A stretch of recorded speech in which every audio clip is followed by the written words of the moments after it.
Okay, बढ़िया बढ़िया बढ़िया बढ़िया बढ़िया, आने दीजिए आने दीजिए। हाँ जी, बुक्स के बारे में पूछ रहे थे। देखो जी, बुक्स के बारे में अगर वहां तक पूछोगे तो एक सीरीज ऑफ बुक नहीं थी यार, वो ऑब्वियसली बढ़िया है, जिसमें नहीं छिपकली बनी रहती है, फ्रॉम स्क्रैच का टाइटल रहता है, टैग रहता है, ऐसी छिपकली सी बनी रहती है, या फिर कभी कोई पता नहीं यार, अलग से बर्ड बना रहता है। आप समझ पा रहे हो ना, दैट एनिमल सीरीज वाला जो पार्ट है, वो वाली बुक्स थोड़ी सी बढ़िया है, बेहतर है, क्योंकि वहां उन्होंने प्रैक्टिकल कोड स्निपेट्स भी दिए हैं, मेंशन भी बहुत बढ़िया तरीके से किया है, आसान भाषा में किया है। सो अगर फ्रॉम स्क्रैच ही चीजें हैं तो बढ़िया रहेगा अगर आप उसको रेफर करें। But I don't think so यार, ये बैच के बाद आपको किसी भी फंडामेंटल चीज के लिए बुक रेफर करनी पड़ेगी। I really don't think so. ठीक है, तो ये मेरा ऑनेस्ट ओपिनियन है। हाँ जी, सबसे पहले शुरुआत देखो, आज अपन जो है थोड़ी सी अपन ये टेस्ट एंड ट्रेन डेटा के ऊपर तो करने ही वाले हैं, लेकिन उससे पहले मैं एक चीज क्लियर कर देता हूँ, यानी कि ये एक अपना जब डेटा फ्रेम बन जाता है, जैसे कि फॉर एग्जांपल मैं आपको एक चीज शुरुआत से बताऊं यार, ये वाला तो वैसे कवर कर चुके हैं, ये वाला तो कवर कर चुके हैं ना पांडास की मदद से, रीड अंडरस्कोर सीएसवी, ये तो मैं मेंशन कर चुका हूं, ये मैं कवर कर चुका हूं। ठीक है, एक दूसरा तरीका दिखाता हूं मैं, जहां पे अपने पास आइरिस डेटा सेट है, ये आने वाला, डोंट वरी, ये ऐसा मत समझो ये मैंने पार्ट स्किप किया है, आने वाले।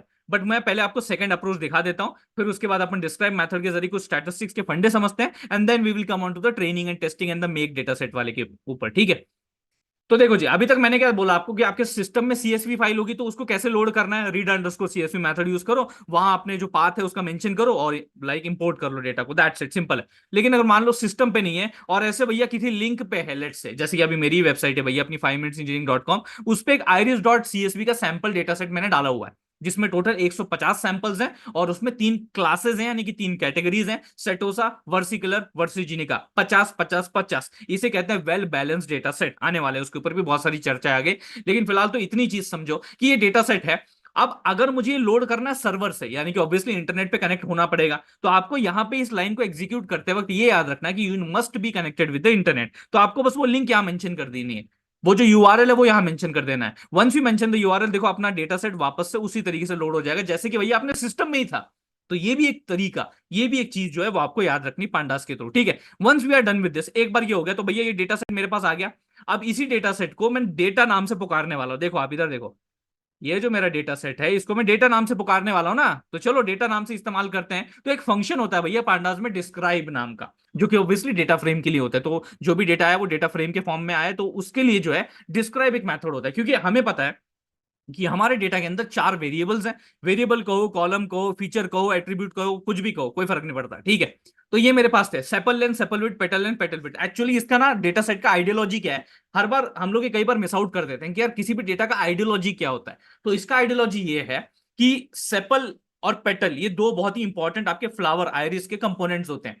तो बेसिकली उनके लेंथ एंड उसके विड्थ के ऊपर उनकी जो स्पीशीज है वो तीन कैटेगरीज में डिवाइड की गई है, बराबर है। और वही कैटेगरीज जो है अभी मैंने आपके सामने नाम उनके गिनवाए, जिनके 50 50 सैंपल है। अब ये जो रिस्पेक्टिव चार मेरे वेरिएबल्स है, इनको हम कहते हैं क्या, what we call these, sepal length, sepal width, petal length, petal width, इन्हें हम कहते हैं इंडिपेंडेंट वेरिएबल। क्या कहते हैं इनको, इंडिपेंडेंट, क्योंकि इन्हीं चारों के आंकड़ों के ऊपर, ये न्यूमेरिकल एट्रीब्यूट्स हैं, इन्हीं चारों रिस्पेक्टिव न्यूमेरिकल एट्रीब्यूट्स के बेसिस पे आपके स्पीशीज डिसाइड होने वाले हैं।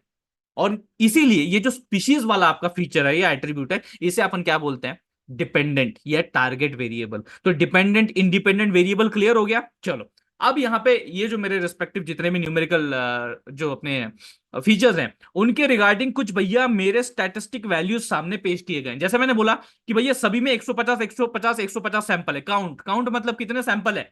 तो आपके इस वाले कॉलम में भी 150 है, मतलब ऑब्वियसली सभी में 150 है। तो like for every sepal and sepal with petal and petal with सब में 150 सैंपल्स है। Then it is talking about mean standard deviation, इसके बारे में बाद में बात करेंगे। 25%, 50%, 75%, इसके बारे में बाद में बात करेंगे। जो एक बेसिक फंडा अपने को देखने को मिल रहा है वो है मिनिमम एंड मैक्सिमम। आप अगर गौर से देखेंगे तो ये मिनिमम वैल्यू है, मतलब सेपल लेंथ इस कॉलम में अगर आप ढूंढोगे मैनुअली तो इससे मिनिमम नहीं मिलेगी, ये आपकी सबसे मिनिमम वैल्यू है। एंड ये भैया आपकी मैक्सिमम वैल्यू है फॉर द सेपल विड्थ, बराबर है। तो इससे अपने को क्या मिल रहा है, we are trying to understand our data statistically, कि अच्छा मिनिमम वैल्यू क्या है, मैक्सिमम वैल्यू क्या है। इसके बाद भैया प्री प्रोसेसिंग का फंडा अपन कल देखने वाले हैं, वो आने वाले हैं, बहुत सारी टेक्निक्स है उसमें प्री प्रोसेस करने के लिए, जैसी भैया प्रॉब्लम वैसा उसका प्री प्रोसेसिंग टेक्निक, वो अपन देखेंगे। ठीक है, तो ये बात समझ में आ रही है, मिनिमम मैक्सिमम ये हर एक कॉलम के हिसाब से अलग अलग है। ओके अब देखो ये जरूरी नहीं कि भैया सेपल विड्थ का जो वही सेम भैया पेटल विड्थ का नहीं वो डिफरेंट होगा। यहाँ पे भी वो देखो डिफरेंट है, क्योंकि हर एक कॉलम में डिफरेंट वैल्यूज तो डिफरेंट मिनिमम, ऐसा भी हो सकता है सेम भी मिनिमम हो सकता है सेम भी मैक्सिमम हो सकता है, तो सारी पॉसिबिलिटीज है। बट इनका एक मेन अंडरस्टैंडिंग जो है आपको होना चाहिए। ना coming up to this respective part, ये क्या बवाल है। चलो, मीन मैंने बोला ना बाद में करेंगे, कुछ लोग वापस पैनिक हो गए होंगे, सर यार हमने पैसे दिए हैं सर, आपको ऐसा मत करो, हमने आपको 999 रुपीज, नहीं नहीं नहीं सर, वो इंटरनेट हैंडलिंग फी पकड़ के सर 1034 रुपए नहीं 36 रुपए सर दिए सर, प्लीज ऐसा मत करो यार। पैनिक मत हो यार, अभी भी वही कह रहा हूँ, ठीक है। देखो यार, बाकी जो पैनिक नहीं हो रहे हैं वो लोग बोल रहे हैं सर क्या बार बार रिपीट कर रहे हैं। नहीं जी, ये मैं झेल चुका हूँ, इसलिए बार बार रिपीट कर रहा हूँ। मैं ये झेल चुका हूँ बहुत ज्यादा। लिटरली मैंने, अगर मैं आपसे शेयर करूं, मैंने भैया कॉल पे भी बहुत लोगों से बात की है। मैं बोला भाई क्या टेंशन है, क्या चीज सता रही है तुमको, मेरे ऊपर भरोसा नहीं है। नहीं होगा कंप्लीट, चलो करके दिखा देंगे। तो ऐसी चीजें होती है, तो इसलिए जो पैनिक नहीं हो रहे उनके लिए तो ये बात है ही नहीं। They are very much mature and good, बढ़िया है। चलो आगे बात करते हैं। मीन की बात कर रहा था, क्यों बेसिकली मीन क्या होता है। मीन को आप मीन बोलो, एवरेज बोलो, जो भी बोलना है बोलो, ज्यादा कोई फर्क नहीं पड़ता, और ये उसका फॉर्मूला है, that is some upon total. With respect to what I'm talking, observations, records, samples of your data set. That is sum of all the samples divided by total samples या total observations या total number of records जो भी है। तो that is what simply we call it as a mean। तो यहाँ पे mean क्या है, देखो यहाँ पे अगर आप देखेंगे, इसको थोड़ा ऐसा साइड में ले लेता हूँ, यहाँ पे अगर आप मीन देखेंगे तो इसका 5.8433 समथिंग है। इसका मतलब क्या, इसका मतलब सेपल लेंथ में आपकी जितनी भी 150 वैल्यूज हैं, गौर से सुनना मैं क्या बोल रहा हूँ, सेपल लेंथ में आपकी जितनी भी 150 वैल्यूज हैं उनका हम न्यूमरेटर में एडिशन करेंगे, and we will divide it by the total number of observations, जो कि अपने को पता है काउंट 150 है। So we will divide it by 150 and hence we are going to get our respectively mean. अब बात करते हैं आगे थोड़ा सा इसके ऊपर, इसको ऊपर ले ले भाई। हाँ, वेरिएंस के ऊपर बात करते हैं। वेरिएंस क्या होता है, देखो स्टैंडर्ड डिवीजन वहां मेंशन्ड है, लेकिन सर आप वेरिएंस क्यों ले रहे हो, what's the use of variance, ये क्यों ले रहे हो, ये फालतू में सर हमें क्यों पढ़ा रहे हो। देखिए स्टैंडर्ड डिवीजन तक पहुंचना है तो वेरिएंस तो भैया पहले समझना पड़ेगा क्या होता है। सिंपल एक एग्जांपल देता हूं, उसके जरिए देखिए। मेरे पास एक लिस्ट है जिसमें दो ही एलिमेंट्स है, देखो स्क्वायर ब्रैकेट लिस्ट याद है कि नहीं, दो ही एलिमेंट्स है 1,9, ठीक है। और एक और लिस्ट है जिसमें एलिमेंट्स है 4,6। अब चलो अगर मैं इस लिस्ट के आइटम का और इस लिस्ट के आइटम का सेपरेटली अगर इनका मीन निकालता हूं तो मुझे देखना है मीन कैसे आता है। व्हाट्स द मीन, अगर आप गौर से देखेंगे मीन को डिनोट करते हैं म्यू नोटेशन से, ठीक है। तो हम क्या करेंगे, सिंपल भैया, दो मेरे ऑब्जर्वेशन है तो 1+9 कर दो न्यूमरेटर में, divide by the 2 that is total number of observation. तो भैया मीन तो मेरा 5 निकल के आ गया। इसका मीन कितना आ गया, 4+6 डिवाइडेड बाई 2, और इसका मीन भी 5 आ गया। ई का बवाल है, मतलब ये दोनों सेम है लिस्ट, दोनों का मीन जो है आपका 5 है। लेकिन क्या ये कंसिडर किया जाए, तो भैया जब मीन का कॉन्सेप्ट निकला था तो सब लोग यही समझते थे कि अगर मेरे पास दो डिस्ट्रीब्यूशंस हैं या दो डेटा है या दो डेटा सेट है या दो लिस्ट है या फिर सिंपली दो टाइप ऑफ कलेक्शन आइटम मेरे पास है, और अगर उनका मीन सेम है तो लोग क्या करने लग गए थे, उनको सेम ट्रीट करने लग गए थे कि हाँ ये भी डेटा एक जैसा ही, ये भी, मतलब दोनों को अल्टरनेटिव की तरह यूज करने लग गए थे कि हाँ ये इसमें से यूज कर लो कोई फर्क नहीं पड़ता। बट एक्चुअल में जब भैया थोड़ा सा आगे आपके मैथ्स में स्टैटिस्टिक में भैया रिसर्च की गई तो थोड़ा सा दिमाग में यार रोशनी पड़ी कि ऐसा तो नहीं है यार, हमने अलग मेजर्स भी देखने चाहिए। अलग मेजर आप क्या देख सकते हो कि अच्छा ठीक है आप बोल रहे हो मीन सेम है ना, अब मैं ये चेक करता हूं कि मेरे जो उस लिस्ट में बाकी के रिस्पेक्टिव डेटा आइटम्स हैं वो उस मीन से कितनी दूरी पे हैं, क्या वो पास में या दूर है। ये भी एक फीचर है, ये भी एक एट्रीब्यूट है, यानी वो कितने वेरिएशन में है, इसे बोलते हैं वेरिएंस। मतलब वो कितना वेरी कर रहे हैं आपके मीन से, आपके मीन से कितना वेरी कर रहे हैं। अगर आप गौर से देखेंगे, if you just look into it carefully, ये 5 आपका मीन है। अब आप गौर से देखो 1 और 9 जो है 4 कदम दूर है। 1 आपका 5 से 4 कदम पीछे है, 9 आपका 5 से 4 कदम आगे है।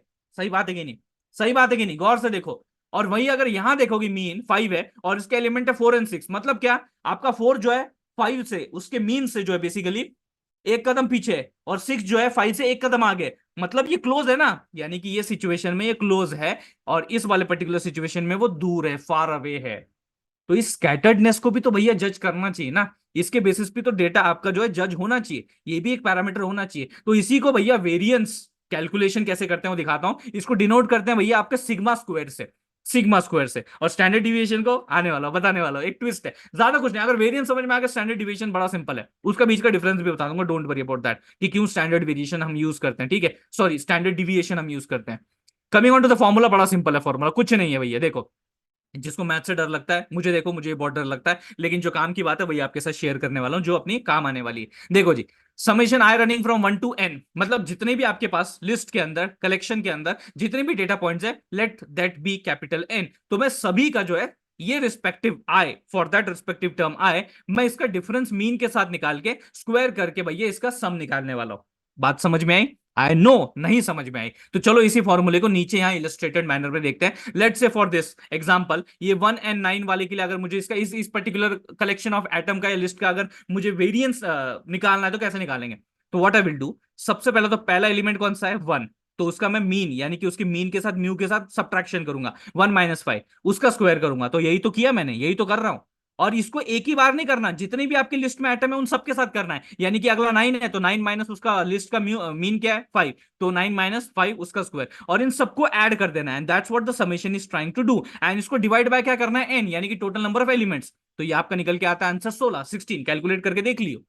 दूसरी साइड पे same with this, 4 - 5 square plus 6 - 5 whole square, और इसको डिवाइड बाय 2, वही सेम फॉर्मूला लगाए। तो ये वाला जो इंप्लीमेंटेशन इसके लिए है भैया, ये पहले लिस्ट के लिए, दूसरे के लिए, इसका भैया वेरिएंस निकल के आ गया 1। इसका मतलब क्या, जो मैंने थेरोटिकली पहले आपको पॉइंट बताया कि एक एक कदम दूर है, तो वो एक्चुअल में comparative to the other collection of data पास है, यानी कि इतना स्कैटर्ड नहीं है। लेकिन वही अगर आप ये वाला फंडा देखोगे, ये वाला पहले वाला, तो ये ज्यादा स्कैटर्ड है और वो वेरिएंस का आंकड़ा बता रहा है। अब आप बोलोगे सर स्टैंडर्ड डिविएशन फिर क्या होता है? कुछ नहीं, इसी फॉर्मूले पे स्क्वायर रूट डाल दो। यानी कहने का मतलब, इसी ये जो फॉर्मूला दिख रहा है, इसके ऊपर apply on both the sides square root, बराबर है, उसके ऊपर स्क्वायर रूट लगा दो दोनों साइड पे। तो अगर मैं सिग्मा स्क्वायर पे स्क्वायर रूट लगाऊंगा, तो स्क्वायर रूट की वजह से स्क्वायर जो है वो मेरा कैंसिल हो जाएगा, स्क्वायर रूट मेरा कैंसिल हो जाएगा। सही बात है, स्क्वायर रूट क्या होता है? 1/2, और यहां ये क्या है? 2, तो 1/2 × 2, तो 2 भैया आपका कैंसिल हो जाएगा, तो बचेगा क्या? सिग्मा। तो ये आपका कहलाता है स्टैंडर्ड डिविएशन। तो सिग्मा के जरिए अपन स्टैंडर्ड डिविएशन को डिनोट करते हैं। और ये कुछ नहीं, ये सेम फॉर्मूला, देखो ये सेम फॉर्मूला है, x minus mu whole square divide by n, बस उसके ऊपर स्क्वायर रूट लगा दिया, and hence we are getting our standard deviation formula. इसी फॉर्मूले को फॉलो करते हुए हमने हर एक रिस्पेक्टिव जो कॉलम है उसकी स्टैंडर्ड डिविएशन या वैल्यू निकाली है। बात समझ में आ रही है? तो म्यू क्या होगा आपके हर एक कॉलम का, देखो जैसे इसका म्यू क्या है? 5.84, इसका 3.05, और ये एक्सआई क्या है आपके? 150 के 150 वैल्यूज का हम लोग म्यू के साथ डिफरेंस निकाल के स्क्वायर, फिर एडिशन, तो ये सबके साथ हम लोग करने वाले हैं। And divided by total number कितना है? 150, एंड उसका square root, that is the value of standard deviation that we are getting. Hopefully this is understandable, simple part बता रहा हूं, ज्यादा मुश्किल टर्मिनोलॉजी का इस्तेमाल नहीं कर रहा हूं। लेकिन फिर आप पूछोगे सर जी वेरिएंस क्यों नहीं है? why don't we like that much standardize the term variance and why we are using, इसका एक बड़ा कॉमन सेंस वाला आंसर निकल के आता है। अगर आप गौर से देखेंगे तो ये है भैया स्क्वायर्ड टर्म, यानी कि ये सिग्मा स्क्वायर है। बात समझ पा रहे हैं? दिस इज सिग्मा स्क्वायर, यानी कि जो भी हमें रिजल्ट मिलेगा, जो भी आंसर मिलेगा, वो स्क्वायर में होगा। It won't be in the same unit as that our respective original data is in. Let's say मेरा ओरिजिनल डेटा मीटर में है, तो ये तो स्क्वायर हो जाएगा, मीटर स्क्वायर। तो मैं सेम स्केल यूनिट में नहीं मिलने वाला मुझे आंसर, सिंपल भाषा में बता रहा हूं मैं, सेम स्केल यूनिट में मुझे आंसर नहीं मिलेगा, मुझे स्क्वायर्ड टर्म में आंसर मिलेगा। ओके, लेकिन मोस्टली हम क्या करते हैं ना, हम लोग को सेम यूनिट में आंसर चाहिए होता है, तो इसीलिए हम सिग्मा का यूज करते हैं। तो सिग्मा हमें क्या करता है? स्क्वायर तो लगेगा नहीं, तो जो भी आपका आउटपुट होगा, जो भी रिजल्ट होगा, जो भी आंसर होगा, वो आपका सेम यूनिट में मेंटेन रहेगा। ये एक चीज आपको समझनी, ये बात आपको समझनी है। क्लियर है? सिंपल इनफ है। चलो ठीक है, ये वाला तो सर जी आपने क्लियर कर दिया, चलो ठीक है, अब तो हम पैनिक नहीं होंगे। लेकिन फिर भी थोड़ा पैनिक बचा है सर हमें। आपने अभी भी 25-50% और 75% क्या होता है ना, ये सर आपने बताया नहीं है सर, ये गलत बात है। अच्छा ठीक है, सही कर देते हैं फिर। एक सिंपल सी कंसिडर करते हैं एग्जांपल, मेरे पास ये डेटा पड़ा हुआ है 10, 20, 30, बराबर है। ये क्या आ रहा है भाई बीच में? ये तो पहली बार देख रहा हूं मैं, ये क्या होता है? अच्छा ठीक है, फॉरगेट दैट। 10, 20, 30, 30, 45, 50, 55, 60, 70, 80, ये डेटा पड़ा हुआ है। लेट्स से मैंने इसको सॉर्ट कर लिया, इनिशियली अनसॉर्टेड था, ठीक है। अब ये परसेंटेजेस का मामला क्या होता है?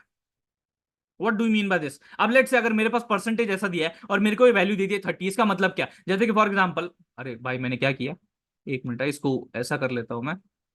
हाँ, नाउ इट इज करेक्ट। हाँ, तो what I was trying to do here is, ये कर रहा था ना मैं, हाँ, कि भैया 25% फॉर सेपल लेंथ इज 5.10, इसका मतलब क्या निकालू?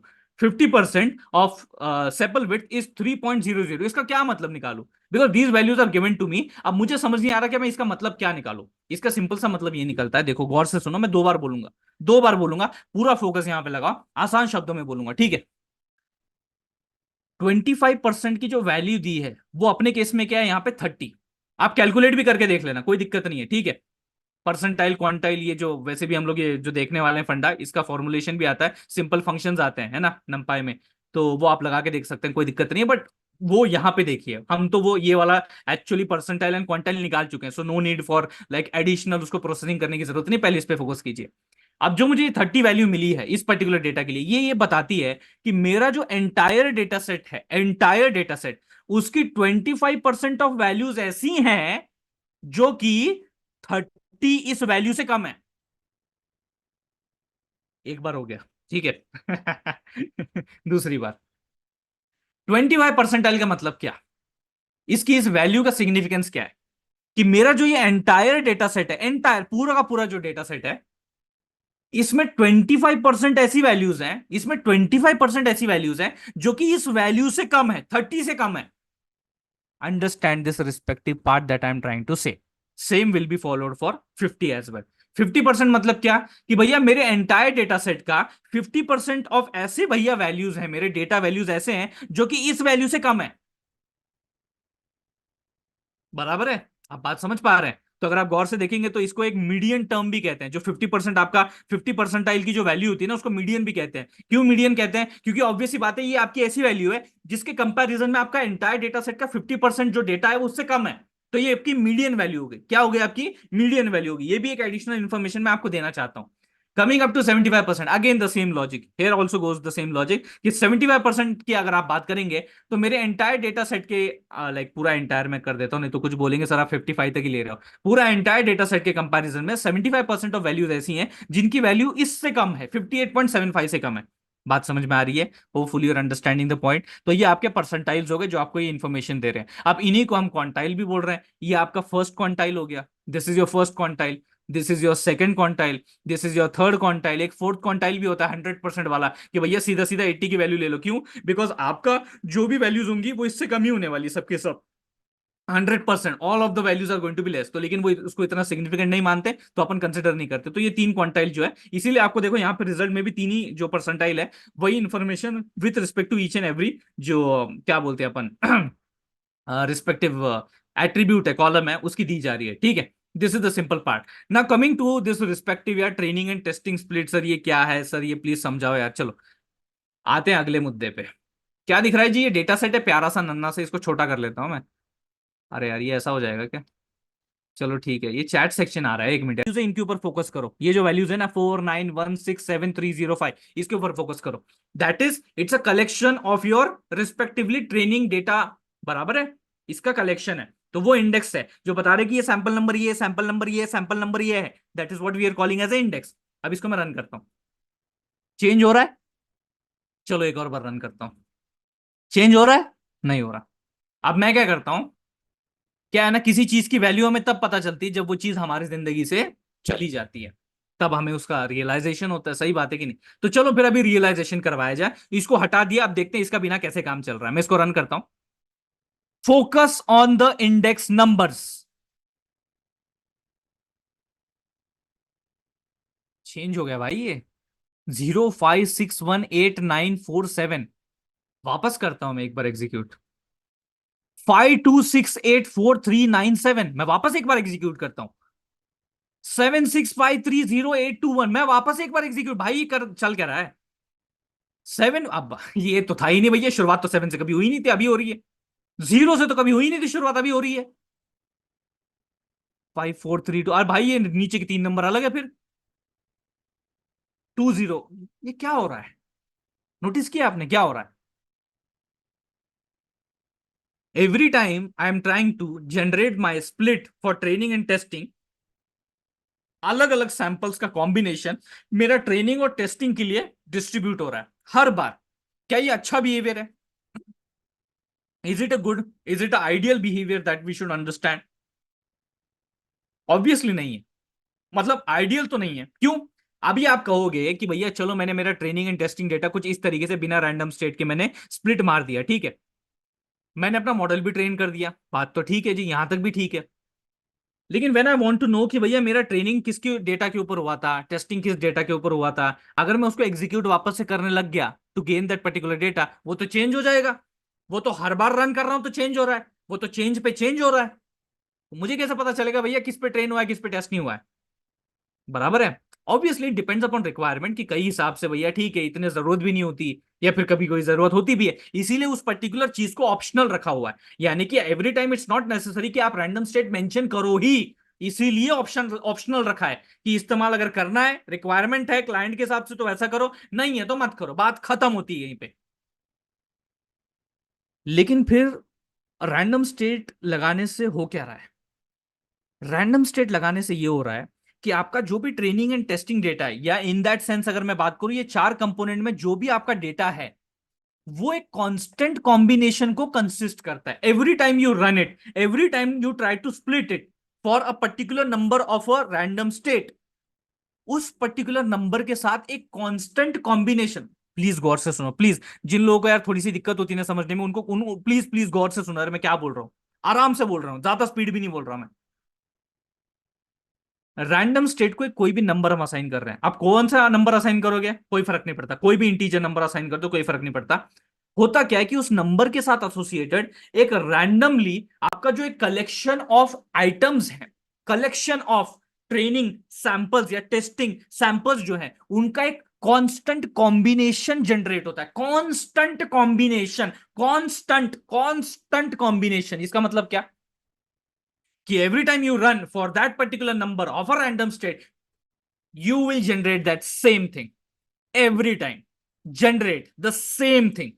और यही इसका फायदा होता है जो कि मैं शुरुआत में बता रहा था। चलो रैंडम स्टेट वापस जीरो रखते हैं, इसको रन करते हैं। 491673 वापस करो, random state equal to zero पे।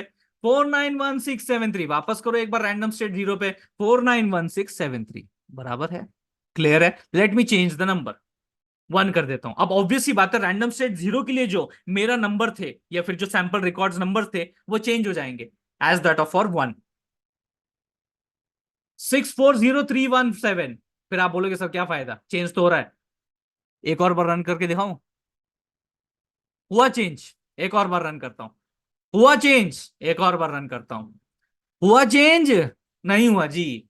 यानी कि जैसे मैंने बताया कि एक नंबर के लिए रैंडम स्टेट का वो कांस्टेंट कॉम्बिनेशन बना के रखता है थ्रू आउट द एग्जीक्यूशन। ये चीज आपको समझनी है। Coming up to the another one, एक और चीज देखते हैं जिसे बोलते हैं शफल। देखो शफल यहां पे आपको ज्यादा सेंस बनाएगा। इनिशियली जो शफल आपका ऑप्शन होता है वो ट्रू होता है। शफल का मतलब क्या होता है, ऊपर नीचे कर दो भैया सैंपल को, जरूरी नहीं कि भैया सीक्वेंस में अपने को सैंपल्स लेने हैं फॉर ट्रेनिंग एंड टेस्टिंग। नहीं नहीं नहीं भैया, ऐसा जरूरी नहीं है। किसने बोला ऐसा जरूरी है? बिल्कुल नहीं सर जरूरी।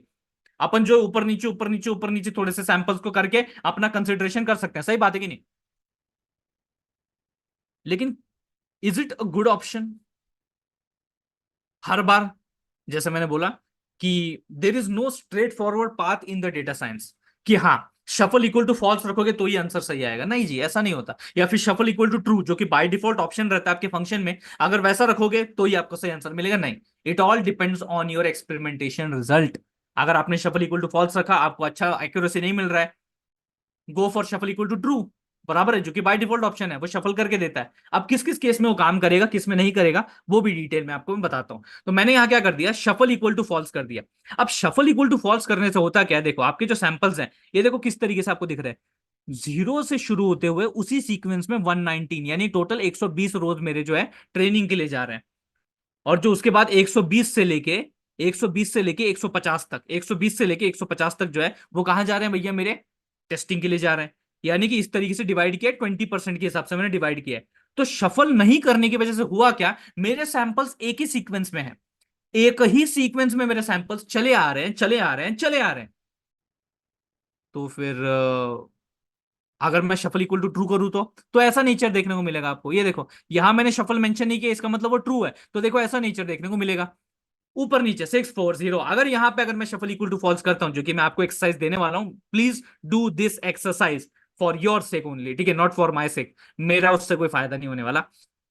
अगर आप इसमें शफल इक्वल टू ट्रू लगाते हैं, सॉरी फॉल्स लगाते हैं, क्योंकि बाय डिफॉल्ट तो वो ट्रू होता है, फॉल्स अगर लगाते हैं तो आपको यहाँ पे जो भी इंडेक्स नंबर्स हैं आपके 0 1 2 3 4 5 6 ऐसे दिखेंगे, यानी कि they would be in a sequence. This is what you need to understand. लेकिन फिर आप बात कर लेते हैं कहां काम नहीं करेगा, वेयर इट वोंट वर्क। चलो मैं आपको एक एग्जांपल देता हूं। मैंने क्या बोला जी, जीरो से लेके जीरो से लेके 120 तक मैंने ट्रेनिंग के लिए सैंपल दिए, और बचे हुए जो मेरे रिस्पेक्टिव 30 सैंपल्स थे, 30 सैंपल्स वो टेस्टिंग में दे दिए, ठीक है। Just now imagine a scenario जहां पे मेरे पास दो कैटेगरीज हैं, जिसके ऊपर दो क्लासेस हैं, जिसके ऊपर मुझे मेरे मॉडल को ट्रेन करना है।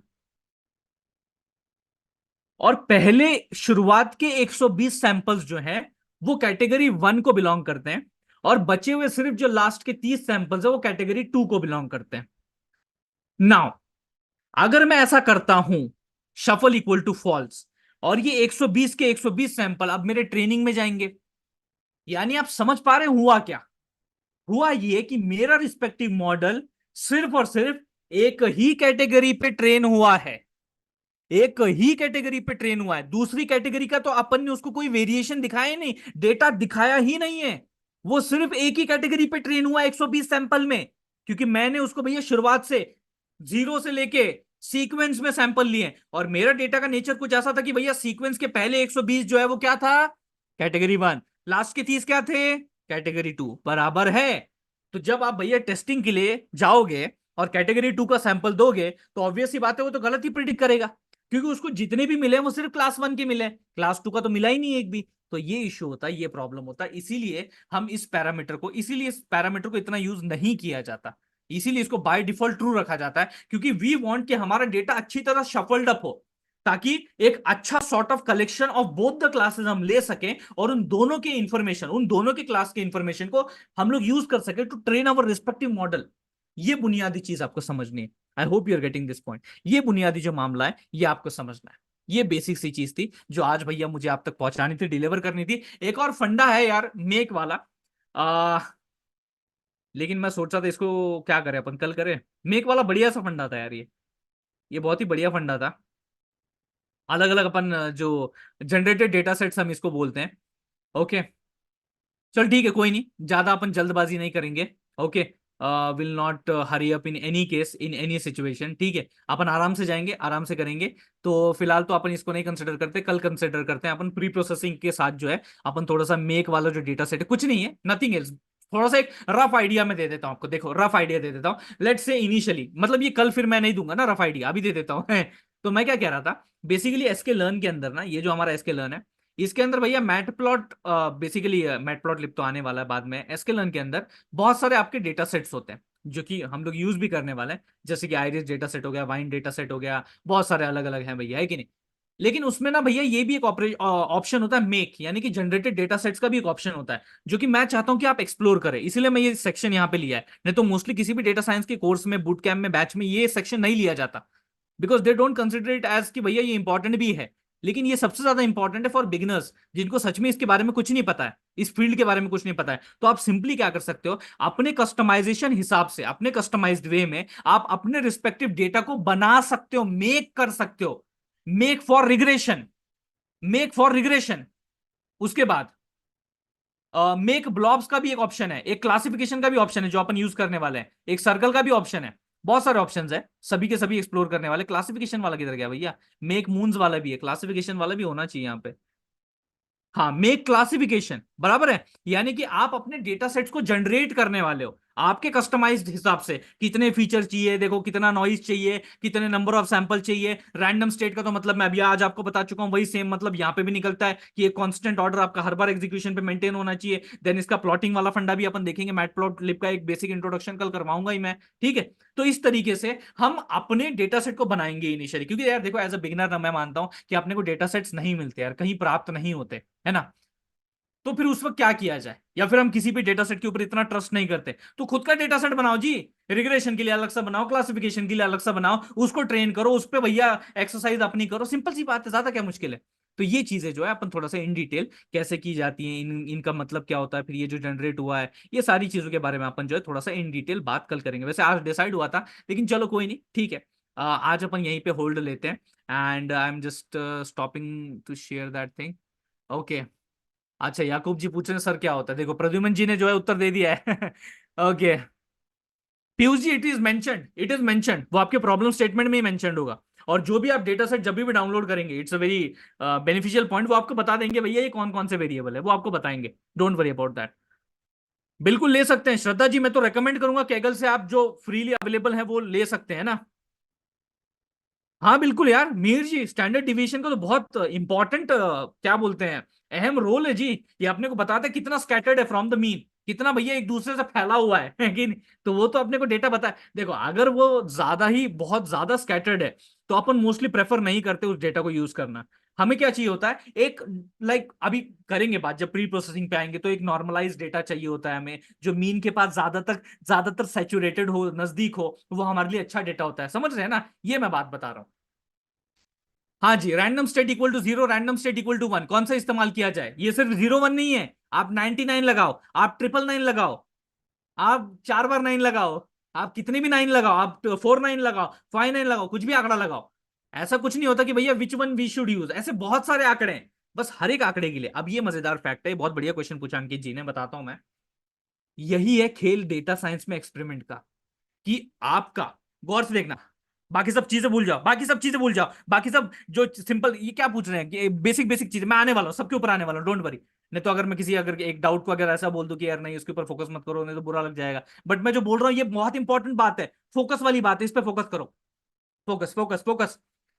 आपका मॉडल आपने ट्रेन किया, उसकी एक्यूरेसी आपको बढ़ानी है, आपको एक्यूरेसी नहीं मिल रही है अच्छी तरीके से, क्या करोगे? पूछ लिया इंटरव्यूअर ने, क्या करोगे? इसलिए मैंने रैंडम स्टेट में बोला था कि इंटरव्यूअर क्वेश्चन पूछता है इसके बारे में, इसलिए मैंने इतना डिटेल में उसकी चर्चा की। शफल के बारे में पूछता है, एग्जैक्टली यही चीज बताई उन्होंने। यस, सुमित शाह जी ने बहुत बढ़िया आंसर दिया, यूज अनदर रैंडम स्टेट। क्यों? फ्लो समझो, फ्लो समझो, एक्सप्लेन करना आना चाहिए, एक्सप्लेन, फ्लो समझो। रैंडम स्टेट से क्या हो रहा है? एक particular consistent constant combination of training data, सही बात है। अब इस पर्टिकुलर कॉम्बिनेशन ट्रेनिंग डेटा को जब मैं मॉडल की ट्रेनिंग के लिए देता हूं, तो मेरा मॉडल ट्रेन नहीं हो रहा अच्छी तरीके से, तो what I will do, I will change the combination of my data.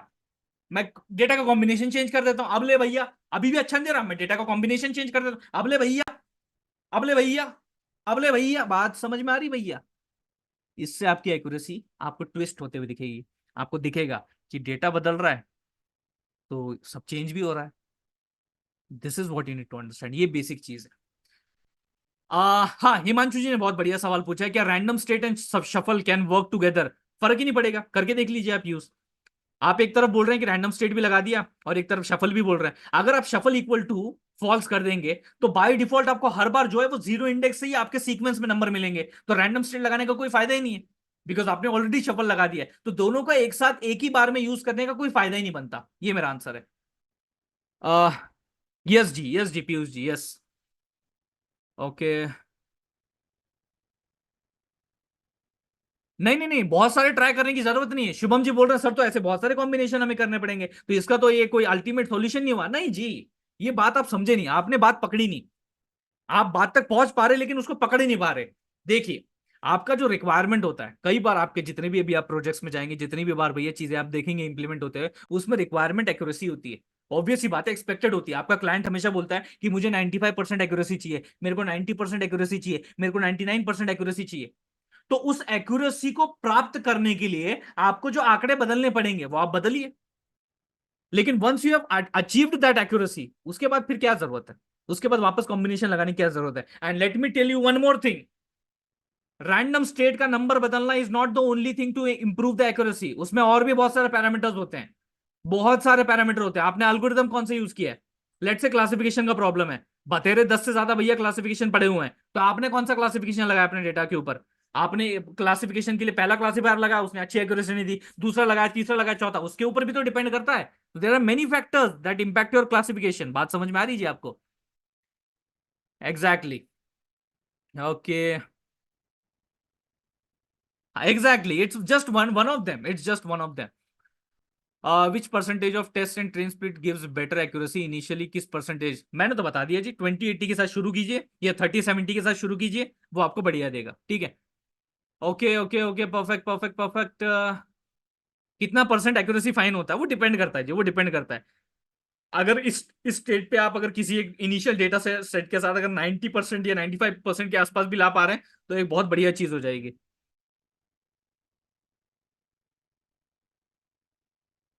हाँ वही तो कह रहा हूँ अनुराग जी, डेटा सेट कैसे बनाएंगे वो मेक में अपन कल देखेंगे ना। डाउनलोड करने में टाइम कंज्यूम होता है, क्यों करना है डाउनलोड, जब घर बैठे बैठे रोटी पक सकती तो क्यों होटल से मंगानी है बटर नान? ओके। श्रद्धा जी मैंने बताया है जी क्या होता है फर्क। चलो फिर भी एक बार बता देता हूँ। इंडिपेंडेंट वेरिएबल, डिपेंडेंट वेरिएबल, जैसा नाम वैसा काम। फॉर एग्जाम्पल मेरी एक कंपनी है, मुझे उस कंपनी का अपना एनुअल सेल चेक करना है, वो फिगर मेरे को पता करना है कि एनुअल सेल कितना है। लेकिन वो एनुअल सेल का फिगर मेरे बहुत सारी चीजों पे डिपेंड करता है, यानी कि इस पूरे साल में कितने लोगों ने काम किया, that is number of employees. उन लोगों ने कितने घंटे काम किया, that is number of hours. उन लोगों ने कितने प्रोजेक्ट्स के ऊपर काम किया, यानी नंबर ऑफ प्रोजेक्ट्स। बात समझ पा रहे हैं? यानी कि number of employees, number of like number of hours they work, number of project on they work, ये सब क्या हो गए, मेरे फैक्टर्स हो गए जो कि मेरे एनुअल सेल को इंपैक्ट करने वाले हैं। तो मेरा ये एनुअल सेल जो है ये इन सब फैक्टर पे डिपेंड करता है, तो मेरा एनुअल सेल जो है वो डिपेंडेंट वेरिएबल है। और ये जो सारे फैक्टर हैं, number of employees, number of hours, number of project, ये जो है मेरे इंडिपेंडेंट वेरिएबल्स। सिंपल। प्रद्युमन जी कह रहे हैं सर साइकिट लर्न भी कोई लाइब्रेरी है क्या, तो क्यों यूज कर रहे हैं, नमपैन पांडास क्यों नहीं कर रहे? हर एक का डिफरेंट मोटिव होता है जी। आप तो पूरा एलिगेशन लगा रहे हैं साइकिट लर्न पे। वो तो मोस्ट पॉपुलर एमएल लाइब्रेरी है जी।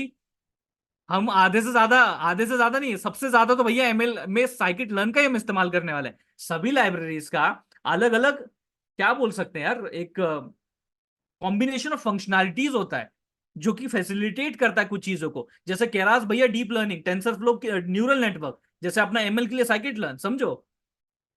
समझ में आ रहा है जी? नहीं नहीं नहीं, shuffle is not the rearrangement. Shuffle is just from starting zeroth index till the last index in a sequence. Piyush ji I think you are getting this point. Don't get confuse. Confuse हो रहे तो एक बार वापस देख लीजिएगा। हाँ जी आने वाले हैं जी, मैटप्लॉटलिब आने वाले हैं जी। यही मैं कह रहा था, देखो आपको मेरे ऊपर विश्वास नहीं होता ना, जो लोग मेरे से लाइक बोर हो रहे थे, पैनिक पैनिक पैनिक, बार बार क्या बोल रहे हो, बार बार क्या बोल रहे हो, ये देखो चैट्स देखो, चैट्स देखो जरा। आ,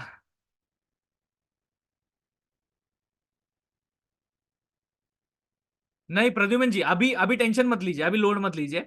when we will come on that particular part ना, तब समझ में आ जाएगा आपको। इट्स नॉट लाइक कि सिर्फ एक ही फंक्शन है और उससे हम सब भैया चीजें करने वाले हैं। आज एक चीज देखी ना अपन ने, training and testing split by using SQL. आगे और देखेंगे, डोंट वरी अबाउट दैट, ठीक है। Why we use 80% of train data. आपने एग्जाम दिए कभी शिवम जी? किसी भी एग्जाम में अपन जाते हैं तो अपन क्या करते हैं? What we do? खुद की ट्रेनिंग करते हैं ना अपन, मॉडल है ना, अपन खुद की ट्रेनिंग करते हैं कि नहीं? उसके लिए क्या करते हैं? आपका जो सिलेबस है, we try to cover the entire syllabus. उसके हिसाब से जो भी बुक्स, गाइड्स, यूट्यूब वीडियोस जो हमें पढ़ने होते हैं वो पढ़ते कि नहीं? We try to complete it 100%, क्योंकि यही हमारा डेटा है। लेकिन अब हमारे इस पर्टिकुलर जो मशीन लर्निंग है, डेटा साइंस का वर्ल्ड है, हमारा वही जो रिस्पेक्टिव डेटा है उसमें से कुछ पोर्शन अपन टेस्टिंग के लिए यूज करने वाले हैं, कुछ पोर्शन टेस्टिंग के लिए यूज करने वाला है। तो ये कुछ इसीलिए करते हैं क्योंकि हम ज्यादा से ज्यादा वैरायटी ऑफ डेटा पे ट्रेनिंग हो सके, इसलिए that much big chunk we use. But it's not the mandatory part, जैसे मैंने बोला वी कैन मूव अराउंड 70-75%, 80%, 90-10 के ऊपर भी खेलते हैं अपन, ठीक है।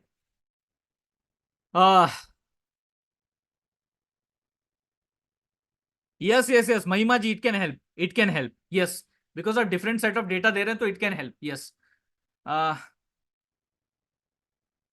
एस्केलन तो एक्सप्लेन होता जाएगा। अनुरूप जी, वो तो अभी बहुत सारी लंबी कहानी है एस्केलन की। ये तो जस्ट आज एक पहलू देखा उसका, एक पहलू। होने वाला है अभी, बहुत सारी चीजें आने वाले हैं। यस जी, आज का सेशन हो चुका है, आशीष जी आप जा सकते हैं, कोई दिक्कत नहीं अगर कोई डाउट नहीं है।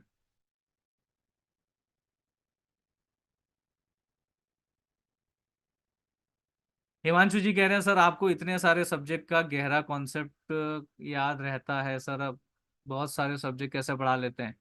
कोई नहीं जी, मैं मेरा फेवरेट सब्जेक्ट कोई नहीं है। ये सबसे बड़ा बेनिफिट पॉइंट है मेरा। मेरा कोई लाइक फेवरेट सब्जेक्ट नहीं है। मैं सिर्फ एक काम करता हूँ कि अच्छा ठीक है ये सब्जेक्ट है भैया, इसकी कोर आइडियोलॉजी क्या है। फिर अपन डेडिकेटेडली, ऐसा नहीं भैया ऊपर ऊपर से बात तो करनी नहीं है अपने को, इन डिटेल में बात करनी है, वो भी आपको मैं ऐसे ही नहीं भैया लाइन बाय लाइन हर एक कोड दिखाता हूँ। तो जब मैं दिखाता हूँ तो उसमें सारी चीजें इंक्लूडेड होती हैं। तो अपन स्पेसिफिकली उसको डेडिकेटेड पूरा 5-6 महीने का टाइम देते हैं खुद के ऊपर काम करने के लिए, ताकि जब मैं खुद के ऊपर वो काम कर लूंगा तो मैं आपका टाइम बचा सकूंगा। नहीं तो अगर ये आप खुद से करने जाएंगे तो आराम से भैया आपको बहुत ज्यादा, 1 साल तो आराम से लग जाएगा। लेकिन मैंने पहले खुद पढ़ा, मैंने खुद समझा, सेल्फ मेड ये सारी चीजें सीखी समझी, डिजाइन की जिस हिसाब से मैंने समझा था, अब वो आपको समझा रहा हूं कम से कम टाइम में, दैट्स इट। नहीं नहीं जी, एक ही चीज है, याकूब जी, एक ही चीज है, कोई डिफरेंस नहीं है। डिपेंड करता है आकिब जी। के फोल्ड भी है, स्ट्रेटिफाइड भी है, P leave out, one leave out भी है, मैं आपको बहुत सारे गिनाने वाला हूँ, डोंट वरी, बहुत सारे। डिपेंड करता है वो। सर नेस्टेड लूप एक बार बता दीजिए। एक आउटर लूप होता है भैया, फॉर लूप वाइल लूप कुछ भी हो सकता है, एक इनर लूप होता है, for loop like while loop कुछ भी हो सकता है। अब ये क्या होता है कि हर एक आपका फॉर लूप का एक इटरेशन के लिए, let's consider for loop consider कर रहे हैं, पूरा एक कंप्लीट आउटर लूप इटरेशन के लिए आप बहुत सारे नहीं कहूंगा, ऑल कहूंगा, इनर लूप के इटरेशन कंप्लीट करते हैं। और बाहर कब पढ़ते हैं भैया आप? जब आपके आउटर लूप के सारे इटरेशन खत्म हो जाते हैं, दैट्स इट। हाँ जी, मार्केटिंग में थी। बहुत से लोग जानते भी होंगे, मैं इस कंपनी में काम कर रहा था, एज एसोसिएटेड था, ऐसा कहेंगे हम लोग। लेकिन चलो ठीक है, कोई दिक्कत नहीं, चलो भी ठीक है, आज भैया यहीं पे रुकते हैं आज। थैंक यू जी, thank you, thank you, thank you, thank you, thank you, thank you. चलो ठीक है, किसी ने तो आंसर दे ही दिया है किसी ने आंसर दे ही दिया है, चलो बढ़िया बढ़िया, God. Thank you, thank you, thank you, thank you, thank you, thank you, thank you. चलो यार, मिलते हैं कल, अपन बढ़िया से और बातें करनी।